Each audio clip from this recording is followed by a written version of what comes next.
Hi hello नमस्कार. मी गौरी स्वागत करते तुमचं आजच्या आपल्या नवीन व्हिडिओमध्ये.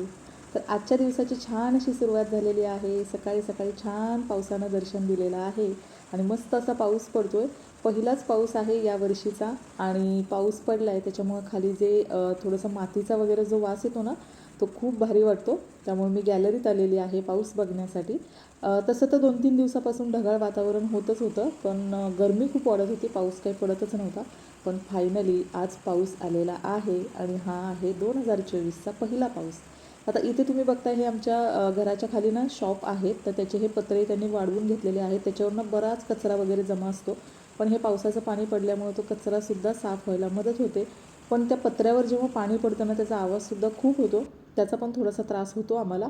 तर म्हटलं आता पहिलाच पाऊस आहे आणि सकाळी सकाळीच पाऊस पडला आहे, तर थोडंसं पावसाचा आस्वाद घ्यावा.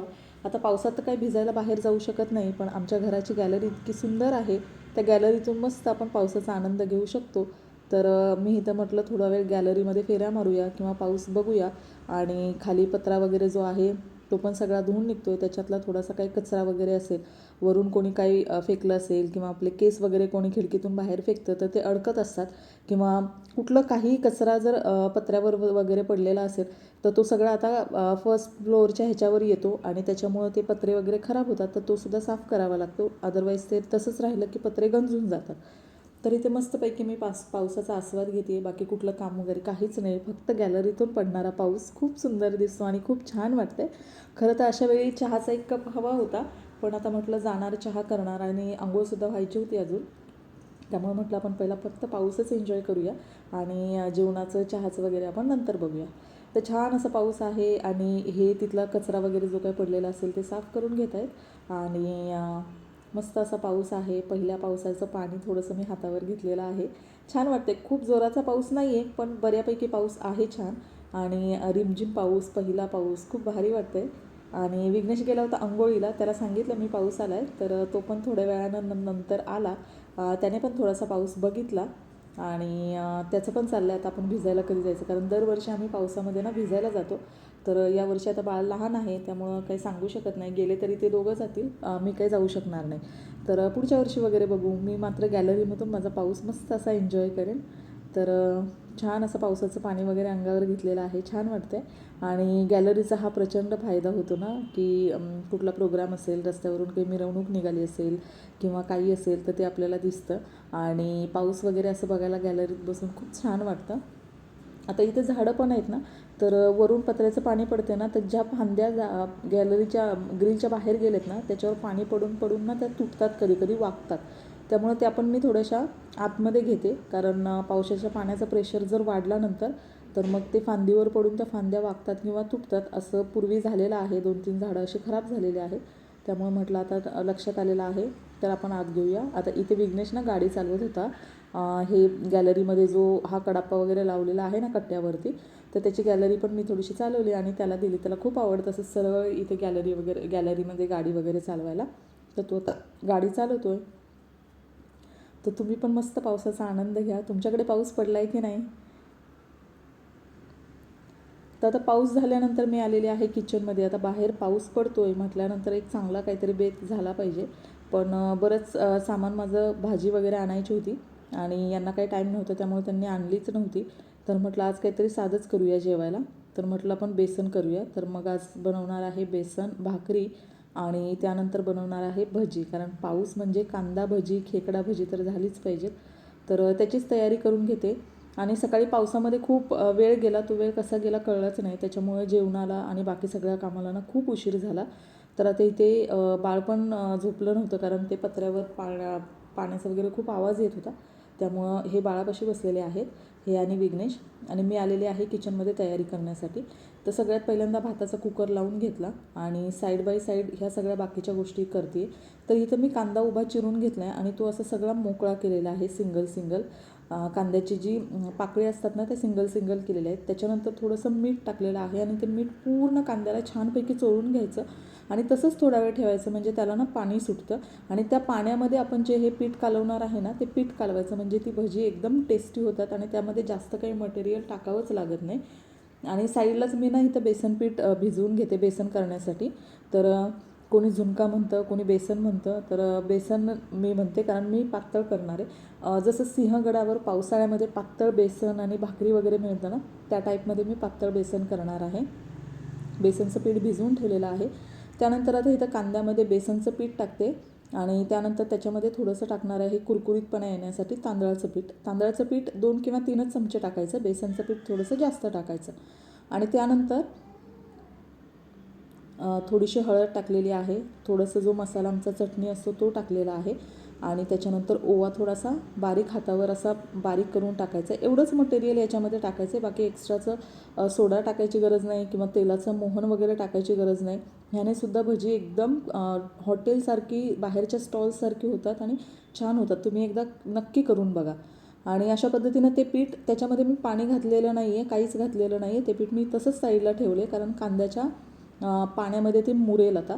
त्यानंतर मी इथं वाटण करून घेतलेलं आहे बेसनसाठी. आलं, लसूण, मिरची आणि एवढंच फक्त त्याचं वाटण करून घेतलेलं आहे. आता पहिलं बेसन फोडणीला देते. तोपर्यंत माझा भात होईल कारण जेवायला पण उशीर झालेला आहे. जवळजवळ 1-1:30 वगैरे वाजून गेलेला आहे. त्यामुळं पटकन जेवण बनवते आणि जास्त काही बाकी सगळं काही दाखवतच नाही आहे. तर अशा पद्धतीनं कढई ठेवलेली आहे. आता तेल वगैरे टाकून पहिलं बेसन फोडणीला देते आणि साधं बेसन आहे, ह्याच्यामध्ये काही कांदा वगैरे काही घालणार नाही कारण ते पातळ बेसन करायचं आपल्याला, खूप घट्ट बेसन करायचं नाही आहे. तर तेलामध्ये ना मी पहिलं मोहरी, जिरी, कढीपत्ता ह्याची फोडणी देते आणि त्याचबरोबर ना ती फोडणी होते तोपर्यंत भाकरीची पण तयारी करते कारण उशीर झाल्यावर ना प्रत्येक गोष्ट खूप स्पीडने आणि खूप लवकर करायला लागते. पण त्याबरोबर गॅसचं काम आहे त्यामुळे थोडंसं लक्षसुद्धा द्यावं लागतं. तर फोडणी झाल्यानंतर त्याच्यामध्ये जे वाटण करून ठेवलं होतं ते टाकलेलं आहे. आता वाटण छानपैकी परतायचं आणि मध्येच ना काय झालं, गॅस गेलेला आहे कारण खिडकी उघडी आहे ना, तर कधी कधी हवा येते तर तो गॅस पण जातो, तर ते पटकन लक्षात येत नाही. तर गॅस परत लावला. त्यानंतर चवीनुसार मीठ टाकायचं आहे.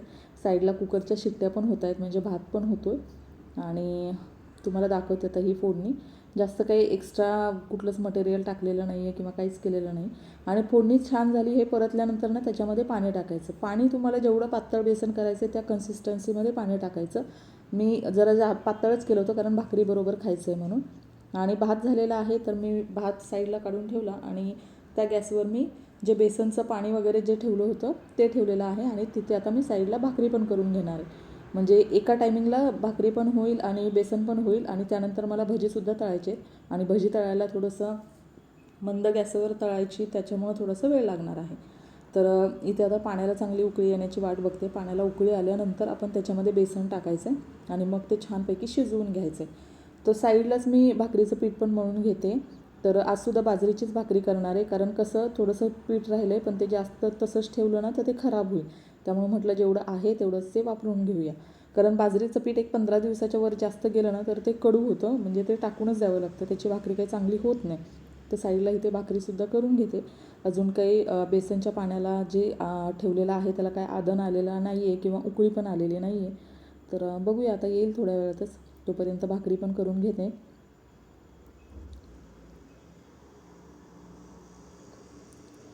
आणि आज उशीर झाला त्यामुळे बाहेरचं कुठलंच बाकी काम नाही, फक्त जेवणच करते.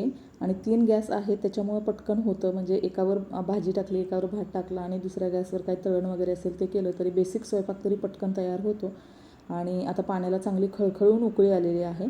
तर उकळी आल्यानंतरच ते जे आपण भिजवलेलं पीठ आहे ते त्याच्यामध्ये सोडायचं, म्हणजे ते छान शिजतं आणि त्याची चवसुद्धा खूप चांगली लागते. पाणी जस्ट टाकून तसं करायचं नाही.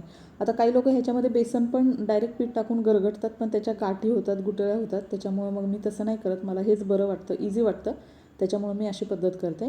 तर आता हे भिजवलेलं टाकायचं आहे पाणी त्याच्यामध्ये आणि असं छानपैकी हलवून घ्यायचं आहे.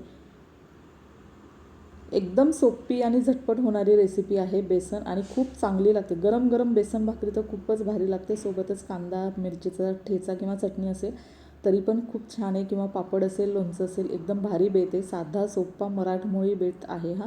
आणि मी सुद्धा पहिला पाऊस पडला आहे त्यामुळे म्हटलं चला काहीतरी साधंच करूया. त्यानंतर आता लगेच बेसन तिसऱ्या गॅसवर शिफ्ट केलेला आहे आणि इथे आता कढई ठेवलेली आहे. तेल तापून घेते तोपर्यंत, मग भजीसुद्धा तळून घेता येईल. त्यानंतर गावावरून आणलेले पापड आहेत ते सुद्धा जास्त दिवस ठेवणार नाही कारण ते ठेवलं तर खराब होतात, त्याला ते पाखरं वगैरे होतात किंवा बुरशी वगैरे लागते. त्याच्यामुळं जेवढं असेल तेवढं पटकन संपवून घेण्याचा प्रयत्न करते.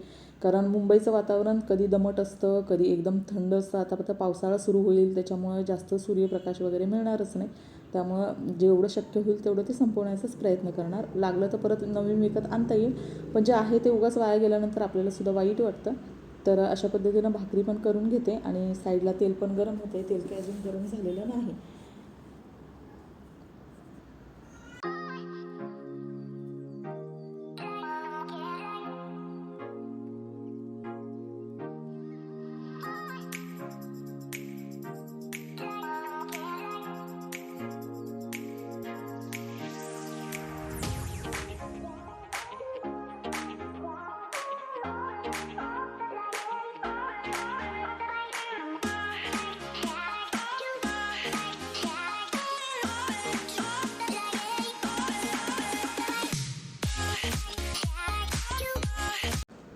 तर इथं भाकरी बघत बघत तुम्हाला बेसन पण दाखवते. छान उकळी फुटलेली आहे. आता याच्यामध्ये कोथिंबीर टाकायची आहे. माझ्याकडे कोथिंबीर संपलेली आहे, त्यामुळे मी कोथिंबीर टाकलेली नाही. आणि घाम तरी एवढा आलेला आहे ना, पण काय करणार, उशीर पण झाला आहे. त्यामुळे पहिलं जेवण करून घ्यायचं आहे आणि जे करून म्हणजे बनवून घ्यायचं आहे, म्हणजे हे सगळेजण जेवतील. कारण जवळजवळ 2 सव्वा 2 झालेले आहेत आणि पावसामध्ये कसा वेळ गेला काही कळलंच नाही. तरी अजून मला भजी वगैरे करायची आहेत. आता पटकन भजीसुद्धा करून घेणार आहे. पीठ भिजवणार आणि लगेच भजी करणार. कारण त्याला काही जास्त वेळ लागत नाही, फक्त ती कुरकुरीत होण्यासाठी जरा मंद गॅसवर भाजावी लागतात, एवढंच. तर भाकरी थोडीशी बेसन आहे त्याच्यामुळं आम्हाला खरपूस करते. कारण विघ्नेशला नॉर्मल भाकरी केलेली आहे, पण आमची थोडीशी कडक अशी खरपूस करून घेते भाकरी. ती खरपूस करण्यासाठी जास्त फुगून देत नाही, जास्त दाबून दाबून ती भाकरी भाजून घ्यायची आहे उलट्या साईडनं. आणि आता भाकरी शेवटची करून घेते आणि त्यानंतर इथं बेसनचं पीठसुद्धा कालवते, ते सुद्धा दाखवते. आता हे पीठ अशा पद्धतीनं थोडंसं मऊसर झालेलं आहे, कारण कांद्याला जे मीठ टाकलं होतं त्यामुळे जे पाणी सुटलं त्याच्यामध्ये ते बेसन छानपैकी असं मुरलेलं आहे. बघा, त्याला पाणी पण सुटलेलं आहे, थोडंसं ओलसर झालं आहे. आता अगदी थोडंसं पाणी जसं आपल्याला लागेल, आपण जसं नॉर्मल बेसन भजी बनवताना पीठ बनवतो त्या पद्धतीनं पाणी ॲड करायचं आहे. आणि जे पीठ आहे त्याची कन्सिस्टन्सी एकदम पातळ नाही करायची, थोडंसं नॉर्मल घट्टच ठेवायचं आहे ते. म्हणजे ती भजी सोडताना छानपैकी सुटसुटीत नाही सुटणार, अशी थोडंसं कांदा त्याला चिकटून, त्याला बेसन चिकटून असं सोडते. तर तुम्हाला दाखवलं त्या कन्सिस्टन्सीमध्ये ते पीठ ठेवायचं आहे, मळायचं आहे. खूप जास्त पाणी टाकलं तर ती भजी ते पीठ पातळ होईल आणि ती भजी होतील, पण ती खेकडा भज्यांसारखी कुरकुरीत होणार नाहीत. अशा पद्धतीनं. आणि पाण्यामध्ये जे आपण मिठामध्ये कांदा जो आपण बुडवून ठेवला होता, म्हणजे त्याला जे पाणी सुटतं ना, त्याच्यामुळे त्या भज्यांना एक वेगळीच चव येते आणि ती चव खूप टेस्टी असते, खूप छान असते. तर थोडंसं आता तेल तापलं की नाही त्यासाठी एक कांद्याची छोटी पाकळी मी टाकून बघितली, तर ती व्यवस्थित अशी तरंगते आहे, म्हणजे तेल आता छान गरम झालेलं आहे. आता शेवटची भाकरी इकडे भाजून घेते आणि साईडलाच लगेच भजी तळून घेणार आहे. आणि त्याच्यानंतर तळायचे नाचणीचे पापड. तर नाचणीचे पापड गावावरून आणले, ते काही बनवलेले नाही आहेत घरी, गावीसुद्धा विकतच घेतलेले आहेत. त्यातले थोडेसे घेतलेले आहेत. चव चांगली लागते त्या पापडांची. आणि त्याच्यामधलाच ना एक पापड मी भाजून बघितला, म्हणजे सारखं तळण वगैरे नको म्हणून, पण भाजता तो काही व्यवस्थित आला नाही. त्यामुळे मग मी म्हटलं, एक भाजलेला पण तो साईडनं करपला बऱ्याच ठिकाणी, त्यामुळे मग म्हटलं तळूनच घेऊया. मग तळून घेते. आता अशा पद्धतीनं खेकडा भजी सोडायची. ही काही चमच्यानं सोडता येत नाहीत, ती हातानंच सोडावी लागतात. तर अशा पद्धतीनं हातानं ही खेकडा भजी मी सोडून घेते आणि छानपैकी भजी तळून घेते. आणि गरम गरम तर भजी खायला एवढी मस्त लागतात ना, टेस्टी. आणि बाहेर पाऊस पण, आता पाऊस थांबलेला आहे. सकाळी पडून गेला पाऊस, म्हटलं दुपारी जेवताना वगैरे पडेल, पण आता काही पाऊस पडत नाही आहे. तर बघा, आता भजी मी पहिला घाणा टाकलेला आहे तळण्यासाठी आणि छानपैकी मंद गॅसवर अशी कुरकुरीत गोल्डन होईपर्यंत, छान अशी गोल्डन ब्राऊन होईपर्यंत तळून घ्यायचे. आणि थोडीशी अलटीपलटी करायची, म्हणजे छान कुरकुरीत होतात ती. आणि बेसन पण छानपैकी भाजतात, की नाहीतर मोठा गॅस केला तर भजी भाजली जातील, पण आतून ती कच्चीच राहतील. साईडला बेसन पण मी जो गरम तवा होता भाकरीचा त्याच्यावर कढई ठेवली आहे, म्हणजे त्याच्यामध्ये पण ते गरमच राहील, बेसन थंड होणार नाही. गरम गरम बेसन भाकरी खूप चांगलं लागतं खायला. तर आता भजी तळून घेते.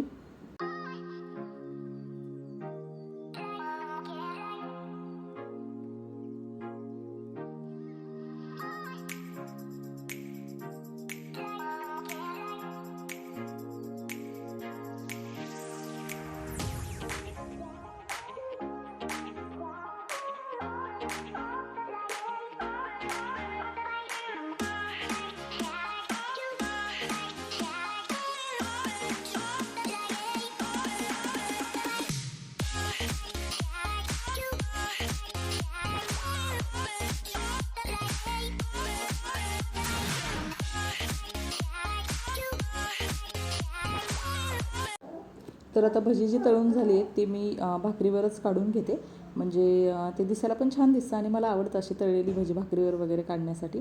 गावी पूर्वी आम्ही असंच करायचो, भाकरीवरतीच भजी वगैरे काढायचो. तर इथं आता बाळ पण उठले, बाळाचा थोडासा आवाज येईल तुम्हाला. आणि आता बेसन तयार झाले आणि जेवायचे विघ्नेश पण आले विचारायला, तर मग त्यांना आता मी जेवायला देते आणि साईड बाय साईड राहिलेलं बेसनसुद्धा राहिलेली भजीसुद्धा भाजून घेते. तर सगळं सामान बाहेर वगैरे नेऊन ठेवलेलं आहे. विघ्नेश इथं पाणी वगैरे घेऊन चालला आणि त्यांनी आता जेवायला सुरुवात केलेली आहे. राहिलेली जी भजी होती ती मी सगळी भाजून घेते आणि त्यानंतर पापडसुद्धा तळून त्यांना देते.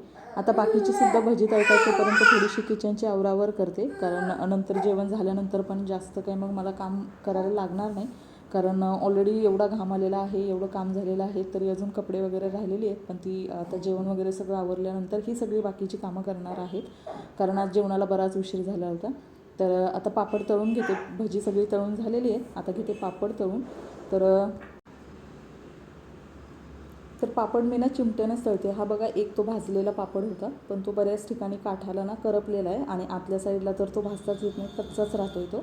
त्यामुळे म्हटलं ते कच्चं खाण्यापेक्षा आपलं तळून घेऊया. तेल तर अनायसे गरम होतंच माझं भज्यांचं, त्यामुळे एक 4-5 पापडसुद्धा तळून घेतलेले आहेत. तर अशा पद्धतीनं जेवणाचा साधा सिंपल मेनू आहे आणि आता जेवून घेतो, कारण जवळजवळ आता 2:30 नक्कीच झाले असतील. हे सगळे जेवायला बसलेत दोघेजणसुद्धा आणि बाळ आता झोपलं आहे. तर आजची बाकीची कपडे धुणे किंवा क्लिनिंग वगैरे जे आहे ते मी नंतर घेणार आहे आणि आजचा ब्लॉग इथे सेंड करते. Thank you so much. Bye bye.